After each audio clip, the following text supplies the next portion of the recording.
우리는 지난 시간에 오직 먹는 양식으로만 자신들의 과거의 삶을 이제 편집하고 왜곡시켰던 이스라엘 백성들의 모습을 살펴보았죠. 오직 먹는 양식으로만. 그래서 그들은 출애굽의 상황을 사실은 수용하지 못하죠. 그리고 하나님의 비전을 다 잊어버리죠. 그때 하나님께서는 하늘에서 만나를 비같이 내리심으로 그들이 생명처럼 여기는 양식이 하나님께는 아무것도 아님을 깨닫게 하시고, 그리고 잃어버렸던 하나님의 언약과 비전을 다시 한번 되찾는 일들을 우리가 살펴보았습니다. 오늘은 이 만나에 또 있는 또 중요한 문제들을 여러분과 좀 나눠보려고 합니다. 하나님께서 하늘의 비같이 양식을 내리심으로 먹을 양식이 아니라 하나님 중심으로 모든 역사를 보게 하셨던 하나님께서는 이 만나를 거둘 때에도 몇 가지 규칙을 주셔서 우리가 살아가는 데 있어서 필요한 물질과의 관계를 어떻게 맺어야 될지에 대해서 분명한 가이드라인을 제시해 주시죠. 자, 첫 번째 규칙은 늘 이 규칙이 중요한 규칙인데 먹을 만큼만 거둬라. 자, 16절 말씀 읽습니다. 시작. 여호와께서 이같이 명령하시기를 너희 각 사람은 먹을 만큼만 이것을 거둘지니 곧 너희 사람 수요대로 한 사람의 한 오멜씩 거두되 각 사람이 그의 장막에 있는 자들을 위하여 거둘지니라 하셨느니라. 아멘. 하나님께서 하늘에서 비같이 만나를 내려주시지만 우리들에게 말씀하신 것은 거둘 때는 먹을 만큼만 거두라. 이게 신구약 성경에 나와 있는 물질을 대하는 중요한 기준입니다. 먹을 만큼만 거둬라. 욕심내지 말라는 거죠. 탐욕을 버리지 말라는 거예요. 왜? 그러면 우리는 하나님을 잃어버리기 때문이죠. 그래서 하나님께서는 하늘에서 만나를 내려주시되 우리의 탐욕을, 욕구를 먹을 만큼만이라는 범위 내에 딱 제한시키고 절제시키는 훈련을 계속해 나가시는 거예요. 그 양은 한 오멜입니다. 한 오멜은 2.4리터 정도 담을 수 있는 그러한 이제 토기 사발 그릇을 의미하는데 거기다 이제 담아서 그 정도만 늘 먹어라.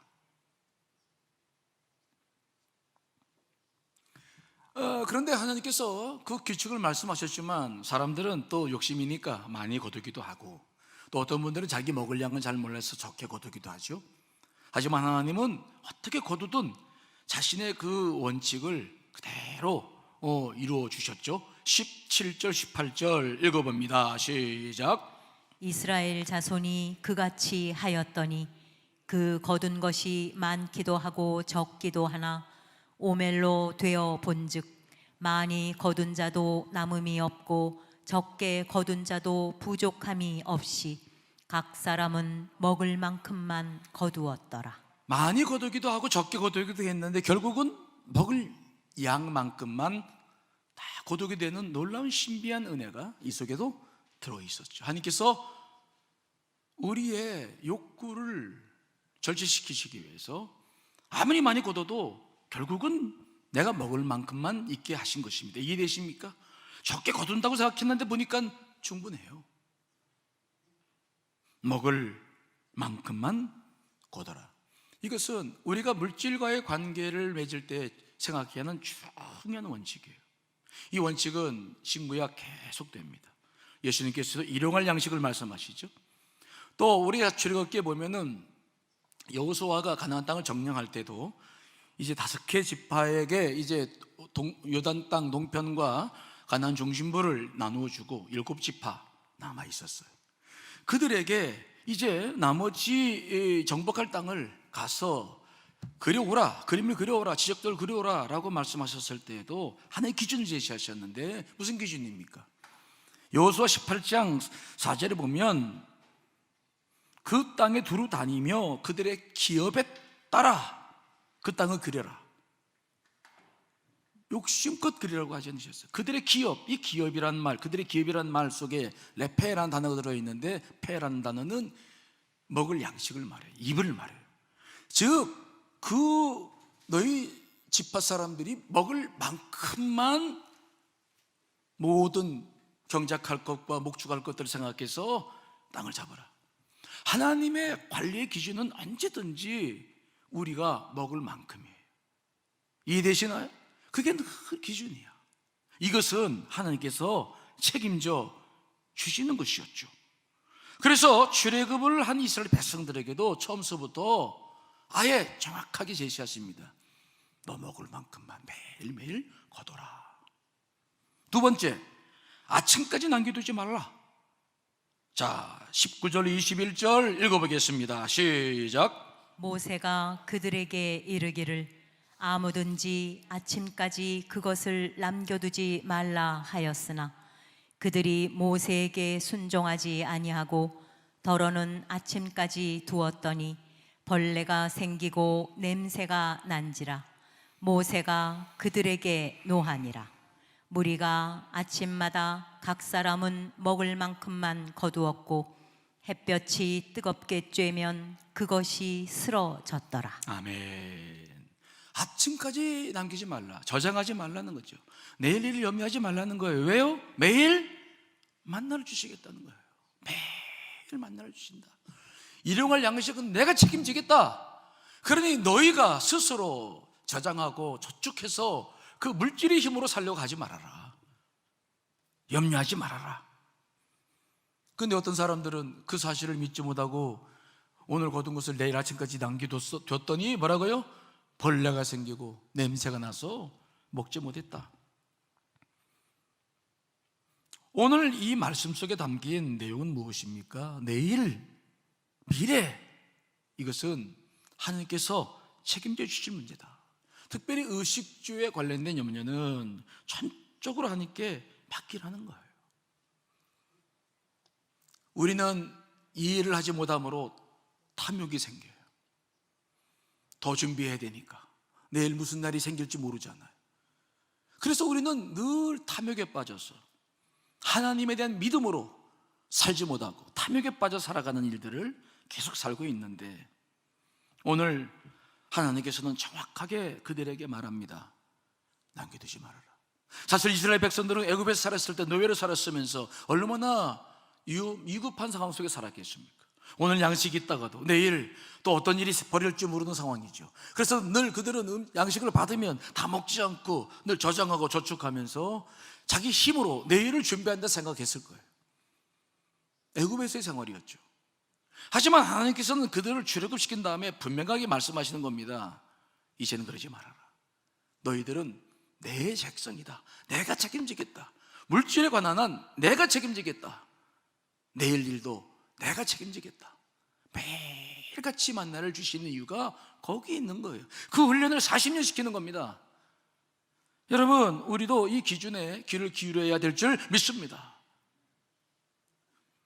세 번째 보니까 세 번째 규칙이 있는데, 여섯째 날에는 안식일을 준비해서 갑절을 준비하라. 자, 22절 24절 읽어보겠습니다. 시작. 여섯째 날에는 각 사람이 갑절의 식물 곧 하나에 2 오멜씩 거둔지라. 회중의 모든 지도자가 와서 모세에게 알림해 모세가 그들에게 이르되 여호와께서 이같이 말씀하셨느니라. 내일은 휴일이니 여호와께 거룩한 안식일이라. 너희가 구울 것은 굽고 삶을 것은 삶고 그 나머지는 다 너희를 위하여 아침까지 간수하라.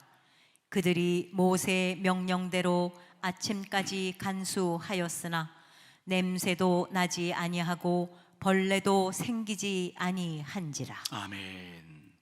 그들은 안식일에는 특별한 걸 경험했어요. 여섯째 날에는 말씀대로 2배를 거둬서 보관했는데도 만나가 부패되지 않았어요. 벌레가 먹지 않았어요. 그들은 매주 이렇게 안식일을 경험하는 거예요. 특별한 경험이죠. 그래서 그들은 또 염려를 내려놓고 탐욕을 내려놓을 수 있는 특별한 날을 경험하는 거죠. 여러분, 오늘 하나님께서 이스라엘 백성들을 훈련시키는 가장 주 목적이 무엇입니까? 하늘에서 만나를 내리시면서 그들에게 훈련시키시는 내용이 무엇입니까? 바로 탐욕을 다스리는 훈련을 계속 하시는 것이죠. 매일 나가면 양식이 있어요. 그러니 오늘 내가 막 다른 사람들과 경쟁하면서 많이 막 얻으려고 그러고 그걸 막 모아두려고 하고 이럴 필요가 없다. 처음에는 잘 이해할 수 없었고 믿을 수 없었는데 매일같이 이걸 경험하니 그들은 광야 생활하면서 서서히 애굽에서 가지고 있었던 탐욕을 내려놓기 시작하고 하나님의 백성으로 나아가게 될 줄 믿습니다. 여러분, 우리가 크리스찬이라는 게 뭐예요? 세상 사람과 뭐가 다릅니까? 많은 것이 있죠. 하지만 물질을 대하는 태도가 분명해요. 세상 사람들은 돈을 믿죠. 하나님과 재물을 겸하여 섬길 수 없다 했는데 그들은 재물을 섬기죠. 우리는 하나님을 섬깁니다. 그렇다면 우리는 그 탐욕으로부터 우리는 자유해야 될 줄 믿습니다. 내일의 염려, 그 모든 탐욕으로부터 우리가 자유하지 못하면 이 땅에서 하나님의 일들을 이룰 수 없어요. 우리는 이 코로나 상황 때문에 우리 기독교가 어떤 공동체인지 생각지 못했던 선교단체들이 이단들이 드러나고 선교단체들이 실체가 드러나고 정말 우리의 민낯을 낱낱이 보여주고 있죠. 탐욕스럽고 세상 사람들보다도 못한 모습들을 우리가 보여주고 있다는 것은 정말 하나님 앞에 죄송스러운 일이죠. 왜 우리가 그래야 됩니까? 탐욕. 이 문제가 아직 해결이 안 되는 거예요. 우리가 신앙생활하면서 이 문제 해결 못하면 하나님 온전히 경험 못하죠. 그러면 이 탐욕이라는 게 뭐냐?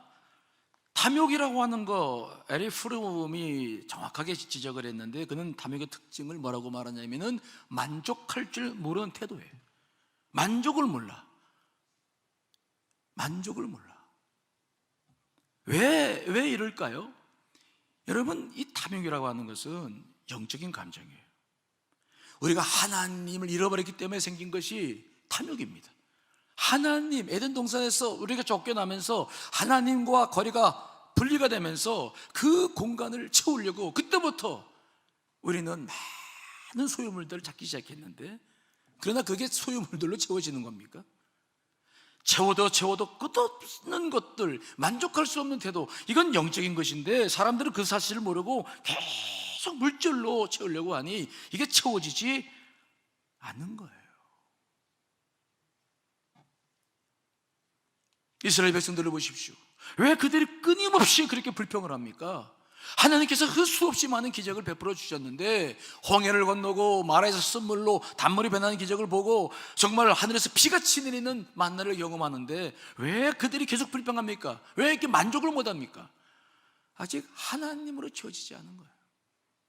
구원은 받았지만 그래서 늘 불평하고 원망하고.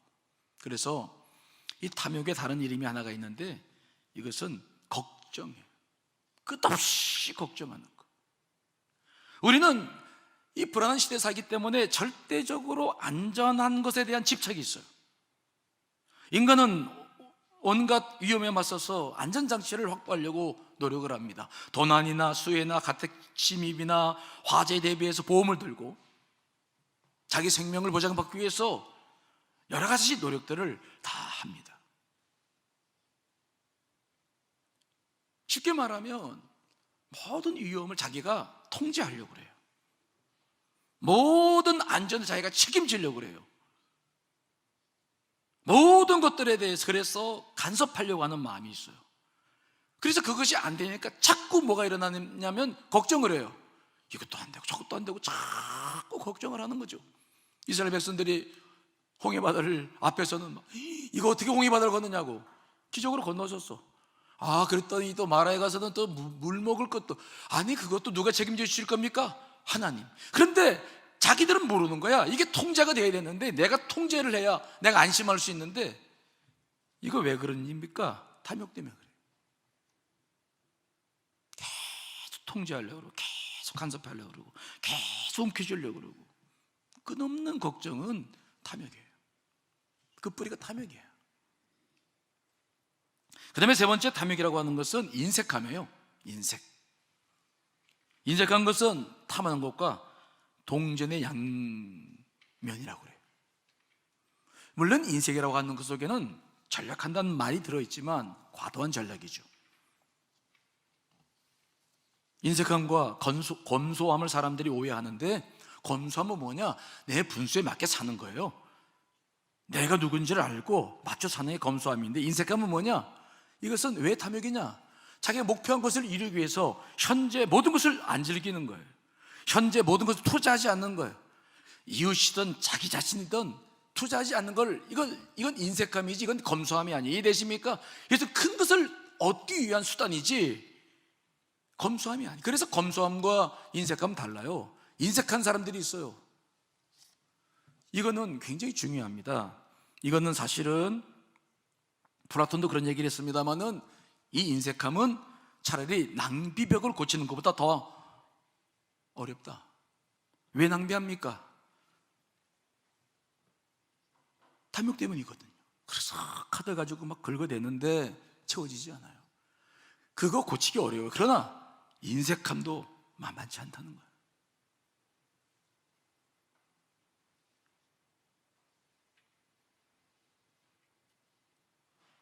오늘날 이러한 탐욕들은 파괴적인 모습으로 우리 안에 이미 깊이 잠식되어져 있어요. 사회학자 셔럴 램버는 그런 말을 했죠. 현대인은 탐욕 바이러스에 감염된 상태다. 코로나19에 감염되기 전에 우리는 탐욕 바이러스에 다 물들어 있다는 얘기예요. 특별히 이 탐욕 바이러스에 사람들이 물들기 시작하면은 특별한 현상이 생기는데, 어떤 현상이 생기냐면은 욕망이나 충동을 다스리지 못해요. 한 번 욕망이 일어나 충동이 일어나면 이걸 어떻게 해야 할지를 몰라. 그래서 지금 우리가 뉴스에서나 SNS상에서 올라오는 모든 것들을 보면은 정말 생각지 못할 많은 범죄들이 저질러지고 있는 것을 보죠. 그만큼 현대인들은 탐욕 바이러스에 감염되어 있어요. 그러므로 우리 크리스찬들도 정말 우리는 이 신앙생활 하면서 이 탐욕의 문제 해결해야 될 줄 믿습니다. 그렇지 않으면 우리 믿는 믿음은, 이게 자칫 잘못하면 우리 탐욕을 부추기게 돼요. 기도를 왜 합니까? 잘못 기도하면 탐욕을 부추기는 거야. 하나님을 왜 믿어? 잘 살려고. 탐욕을 부추기는 신앙이 되니까 십자가의 믿음이 사라지기 시작하는 거예요. 그래서 교회 본질을 잃어버리기 시작하는 거죠.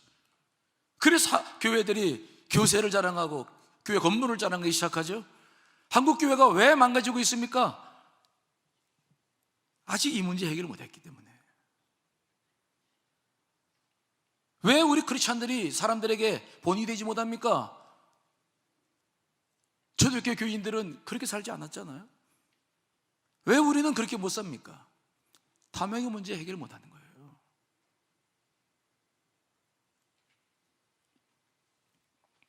그래서 하나님께서는 철저하게 출애굽한 이스라엘 백성들에게 그 탐욕의 문제를 해결하시려고 계속해서 하늘에서 만나를 내리셨던 거죠. 자, 그렇다고 한다면 우리는 어떻게 탐욕의 문제를 해결할 것인가? 오늘 우리는 다시 이 본문을 보면서 우리가 어떻게 살아야 될지를 결단해야 돼요. 첫째는 매일같이 만나를 내려주시잖아요. 이것은 무엇을 의미하느냐? 여러분, 우리가 먹을 일용할 양식은 누가 책임진다는 겁니까? 하나님께서 책임지실 줄 믿습니다. 이걸 믿으라는 거예요. 이걸 안 믿으니까 매일 그냥 걱정하고 또 모아놓고 썼고, 하나님은 매일 아침에 정기적으로 가면 이렇게 만나가 밤에는 매출의 해가 내려와 있어요. 사람들은 그것을 매일매일 경험합니다. 처음에는 애굽에 살았던 습관이 있으니까 더 거두려고 하고 숨겨두려고 했는데 보니까 다 썩어서 이게 부패돼서 아무것도 아니야. 그런데 매일 아침에 나가보면 신선한 만나가 있는 거죠. 염려 걱정이 없는 거야. 그렇죠? 하나님께서 뭘 하길 원하시느냐? 물질에 관한 한, 일용할 양식에 관한 한 내가 책임진다. 우리가 물질과의 관계에서 기본적으로 가져야 될 생각은 이 중심이에요. 이걸 놓치면 우린 탐욕에 빠져요. 여러분, 우리가 이 코로나19로 인해서 요즘 경제적으로 굉장히 어렵잖아요. 그래서 뭐 별의별 일들을 다 하는데 중요한 것은 여러분, 정말 하나님 말씀으로 돌아와서 다시 이 말씀으로 시작해야 될 줄 믿습니다. 믿으라는 거예요. 일용할 양식은 하나님께서 책임져 주신다. 저도 이런 경험이 저도 굉장히 많으니까요. 여러분 알다시피 제가 이제 신학대학에 들어갔더니 집에 쫓겨나가지고 혼자 공부했다고 그랬잖아요. 그러니까요, 돈이 없으니까 아르바이트에서 공부를 하는데, 이게 그때 돈 한 달에 3만 원 받았는데, 그거 처음에는 막 안 써야 돼. 그거 쓸 수 없잖아요. 돈이 없으니까, 불안하니까. 저는 그때 청바지 하나를 가지고 한 1년 입었던 것 같아요. 계속 청바지만, 우리 집사람 만날 때 맨날 청바지만 입고 다녔어요. 하나로 살았죠. 다 모아놓고. 왜? 불안하니까, 돈이 없으니까. 내가 모아야지. 학비도 내고 살 거 아니겠어요. 그러다 보니까 인색해져서 친구들하고 같이 식사를 한번 하는 것도 어렵더라. 나도 얻어먹기만 하면 안 되잖아. 한번 사줘야 되는데 너무 아까워. 점점점 인색해지는 거예요. 어려운 친구들 봐도 손을 못 펴요. 왜? 내가 더 죽겠다, 야, 속으로 생각하고 합리화시키는 거지. 근데 어느 날 정말 절친한 친구가 학비가 없어서 다음 학기 쉬겠다는 거야.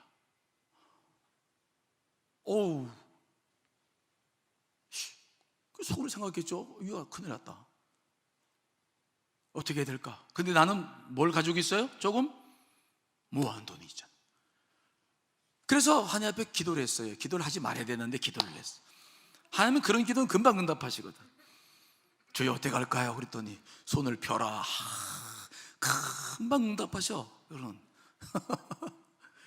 그래서 어떻게 그 다음날 다 가지고 가서 친구한테 주고, 야, 이거 너 다음 학기 등록금 얼마나 도움될지 모르지만 그래도 도움은 될 거다. 넘겨줬어요. 속이 막 그 뒤로 불안하고 또 막 초조하고. 근데 며칠이 지났는데 총장님이 저를 찾는데요. 그래서 총장실 들어가서 웬일이십니까? 그랬더니 봉투를 하나 내놔요. 봤더니 미국의 동문들이 모아서 장학금을 가지고 한 사람에게 주라고 보냈는데 내가 너한테 준다. 집에 가서 받아보니까 내가 그 친구 준 거하고는 이게 비교가 안 될 만큼 많은 액수였어요. 저는 이런 일을 수없이 경험했어요. 미국에서 공부하면서도 수없이 경험했어요. 이루 말할 수 없어. 정말 저는 그런 경험을 통해서 뭘 집어본다고 확신하느냐? 하나님께서 먹을 양식은 반드시 뭐 한다고요? 많이 책임지신다. 제가 나이가 이제 들어가니까 동료 목사도 그렇고 선배님들 민목사 은퇴 준비 안 해? 그래도 좀 남았습니다. 지금부터 해야 돼? 늦었어. 그 은퇴 준비 뭘 해야 됩니까? 이런 얘기를 해요. 근데 저는 그렇게 생각을 해요. 정말 은퇴 준비가 뭔가?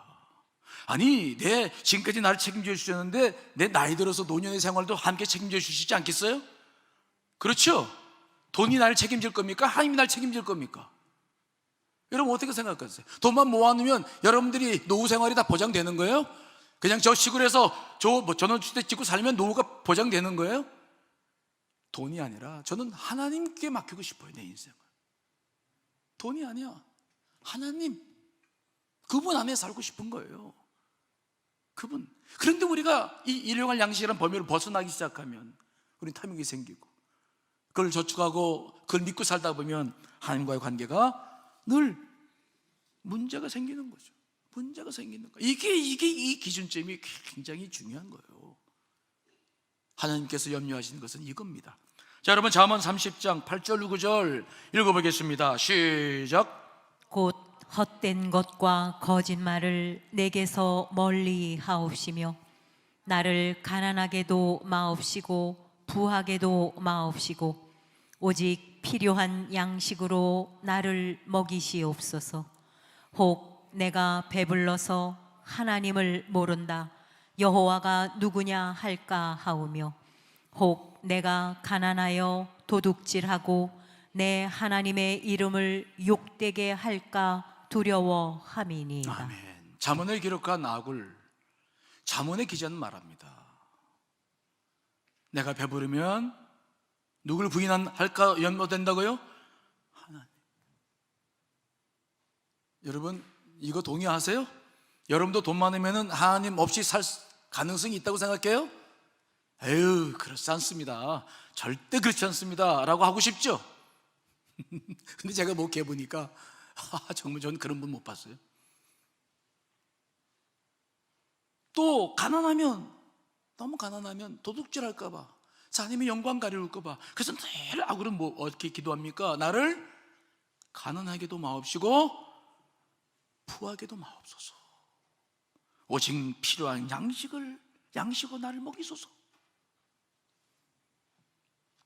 여러분 이러할 양식이 늘 기준이 돼야 돼요. 그리고 이런 양식보다 많아지면 그건 하나님 영광을 위해서 쓰라고 주시는 하나님의 축복의 물질인 줄 믿습니다. 이걸 잊어버리면 안 돼요.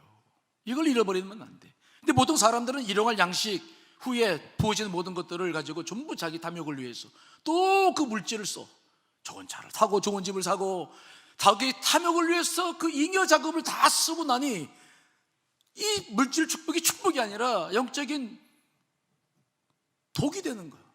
이게 우리가 이런 부분들을 잘 관리하지 못하면 우리는 부자라고 그래서 좋아할 이유가 아무것도 없어요. 여러분 모든 짐을 내려놓고 하여튼 일용할 양식을 주 앞에 주신 것에 감사하면서 믿고 나가면 염려할 거 없어. 여러분 우리는 이 순간 정말 이 시간을 감사하며 살아가야 될 줄 믿습니다. 탐욕만 벌어지면 지금도 감사한 거야. 지금도 너무 감사하죠. 그러나 염려가 생기고 내일 뭐 먹고 사나 맡기지 못하니까 늘 지금도 걱정이죠. 예수님께서 뭐라고 말씀하셨습니까? 마태복음 6장에서 공중에 나는 새와 들에 핀 백합화를 보라고 말씀하셨잖아요. 한번 읽어볼까요? 마태복음 6장 26절 28절 읽어봅니다. 시작. 공중의 새를 보라. 심지도 않고 거두지도 않고 창고에 모아들이지도 아니하되 너희 하늘 아버지께서 기르시나니 너희는 이것들보다 귀하지 아니하냐. 너희 중에 누가 염려함으로 그 키를 한 자라도 더할 수 있겠느냐. 또 너희가 어찌 의복을 위하여 염려하느냐. 들의 백합화가 어떻게 자라는가 생각하여 보라. 수고도 아니하고 길쌈도 아니하느니라. 아멘. 여러분 힘들고 어려울 때 하늘을 들어서 공중에 나는 새를 좀 봐요. 새소리도 들어보고. 새들이 먹고 사는 문제 때문에 고민돼가지고 고민하는 모습을 여러분 봤어요? 안 봤어요? 못 봤죠. 새들은 그렇게 살지 않아요. 들에 핀 꽃들도 그렇게 살지 않아요. 인간만 모든 걸 책임지시는데 들에 핀 백합화보다 하늘을 나는 새보다 더 존귀하게 창조되고 지금도 책임져 주시는데 우리만 그렇게 살아요. 중요한 것은 현세 삶에 있어서의 안전이 아니라 우리가 하나님 안에서 사는 것이 더 중요한 문제인 줄 믿습니다. 그분 안에 매일의 양식을 믿는 믿음은 바로 그 믿음이에요. 그분 안에 있는 거죠. 내가 삶을 책임진다고 생각해야 되니까 힘든 거야. 내가 일용할 양식을 구해야 된다고 생각하고 내가 미래를 준비해야 된다고 생각하니까 어려운 거야. 내가 할 수 없는 걸 그게 아니에요. 하나님 안에서 그분이 책임져 주심을 믿으시기를 간절히 축원합니다. 그래서 하나님께서 두 번째 훈련시키는 것이 있는데 안식일을 계속 지키게 하는 거예요. 안식일 날에는 2배로 거뒀는데 글쎄 썩지 않아. 그래서 그들은 계속해서 이것들을 일주일 단위로 계속 경험하면서 뭘 배우느냐? 안식일은 특별한 날이구나. 안식일이 이게 특별한 날이죠. 하나님께서는 이 안식일을 언제부터 시작하셨느냐? 우주 만물을 창조하실 때부터 안식하게 하셨어요. 자, 창세기 2장 3절 읽어보겠습니다. 시작. 하나님이 그 일곱째 날을 복되게 하사 거룩하게 하셨으니 이는 하나님이 그 창조하시며 만드시던 모든 일을 마치시고 그 날에 안식하셨음이니라. 우주 만물을 창조하시고부터 마지막 일곱째 날은 딱 안식하신 날 딱 구분해 놓으셨어요. 이것도 그분께서 창조하신 거예요. 딱 구분해 놓으셨어요. 왜 구분하셨냐?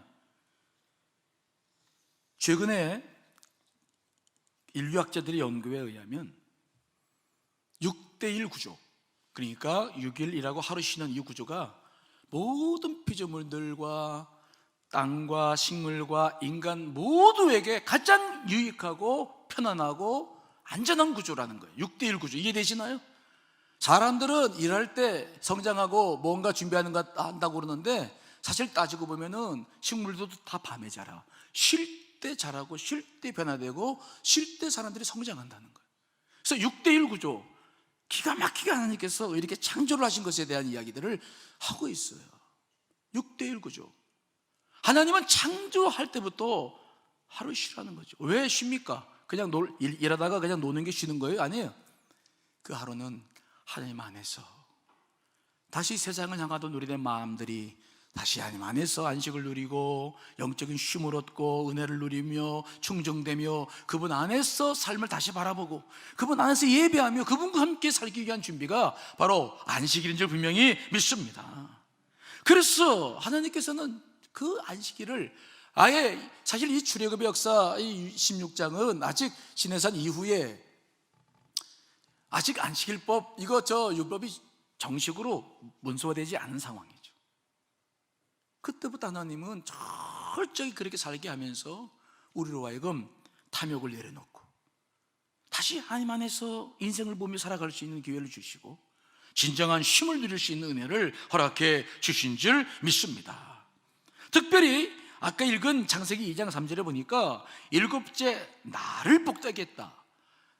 성경에 보면은 하나님께서는 동물을 축복하세요. 창세기 1장 22절에 보니까 그들에게 복을 주셔서 생육하고 번성해라, 바닷물에 충만하라, 새들도 땅에 번성하라 라고 약속하셨어요. 그 다음에 인간들에게도 1장 28절에 보니까 하나님께서는 사람들에게 복을 주셔서 생육하고 번성하라, 땅을 정복하라, 바다의 물고기와 하늘의 새와 땅에 움직이는 모든 날을 다스리게 하라. 동물에게도 복을 주시고 사람에게도 복을 주셨어. 그런데 창세기 2장 3절에 보니까 어떤 날에 복을 주셨냐? 안식일에 복을 주신 거예요. 이해되십니까? 그렇다고 한다면 이 안식일에 복을 주셨다는 말은 무슨 말이냐? 모든 동식물들이 복을 받는 날을 정해 놓으셨다는 거예요.